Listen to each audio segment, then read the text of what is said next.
সকল মুসলিম নাকি জান্নাতে যাবে এবং যারা অমুসলিম তারা সবাই জাহান্নামে যাবে।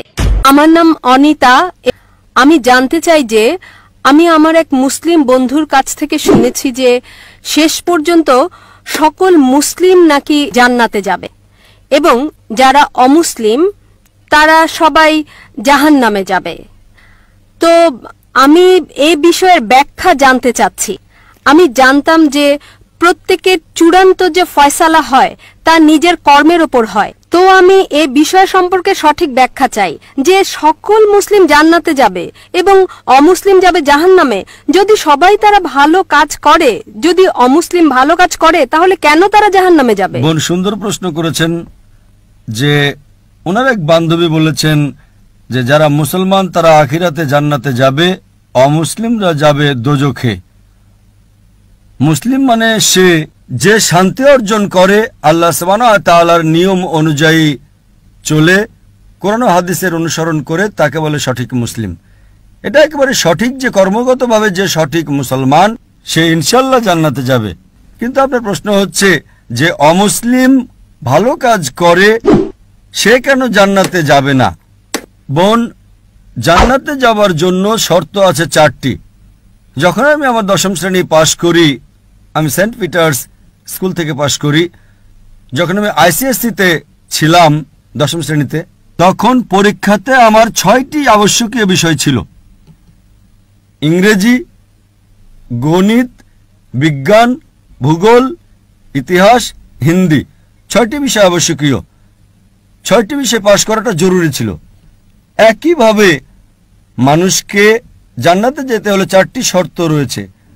তা লেখা আছে সূরা আল আসরে, সূরা নম্বর 103, আয়াত নম্বর 1, 2, 3, যাতে আল্লাহ তাআলা বলেন, আল্লাহ সুবহানাহু ওয়া তাআলা শপথ করছেন সময়ের, আসরের, নিশ্চয়ই মানুষ ক্ষতিগ্রস্ত, শুধু তারা যারা 4টি বিষয়ে সাফল্য লাভ করে তারা ক্ষতিগ্রস্ত নয়।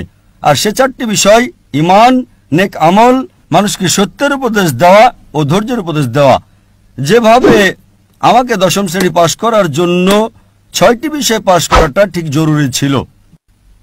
যেমন ধরেন, যদি আমি অঙ্ক, ইংরেজি, ইতিহাস, ভূগোল, বিজ্ঞানে 99% নাম্বার পাই, 99%, এবং হিন্দি বিষয়ে শুধু আমি 10% পাই এবং পাশের নম্বর 40% হয়, পাশের জন্য 40 নম্বর প্রয়োজন। যদি একটা বিষয়ে আমি হিন্দিতে 10% নাম্বার পাই এবং বাকি 5টা বিষয়ে 99% নাম্বার পাই, তখন কি আমি 10ম শ্রেণী পাশ করতে পারবো কি না? বোন, আমি আপনাকে জিজ্ঞেস করছি, আমি 10ম শ্রেণী পাশ করতে পারবো কি পারবো না? এক বিষয়ে 10%, অন্য 5টা বিষয়ে 99%, আমি 10ম শ্রেণী পাশ করতে পারবো কি পারবো না? জি না। না, কেন?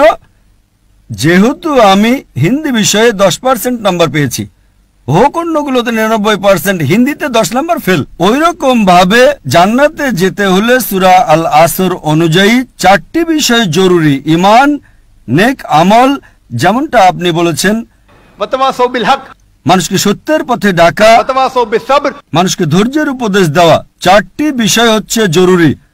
এই 4টি বিষয়ের মধ্যে যদি একটিও বাদ চলে যায়, বিদ্যমান না থাকে, যদি আপনি একটি বিষয় ফেল করে থাকেন, আপনি জান্নাতে যেতে পারবেন না।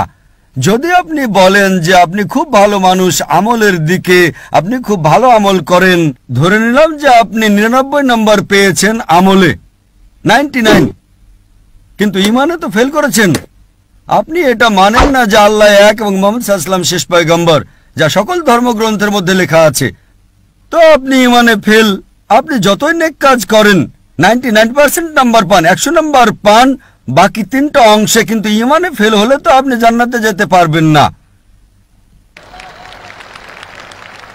এই একইভাবে যদি কোনো মানুষ হয় নামে মুসলমান, ভালো কাজ করে না, নেক আমল করে না, আহ্বান করছে না লোকদের, সত্যের পথে ডাকছে না, কিংবা মানুষকে ধৈর্যের উপদেশ দিচ্ছে না, শুধু নামে মুসলমান, মোহাম্মদ, সুলতান, জাকির, আব্দুল্লাহ, তো সে জান্নাতে যাবে না।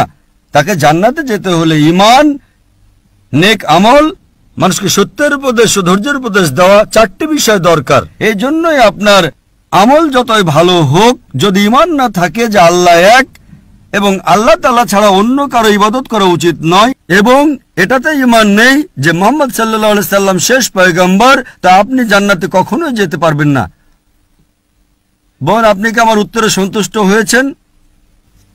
জি হ্যাঁ, ধন্যবাদ ব্যাখ্যার জন্যে।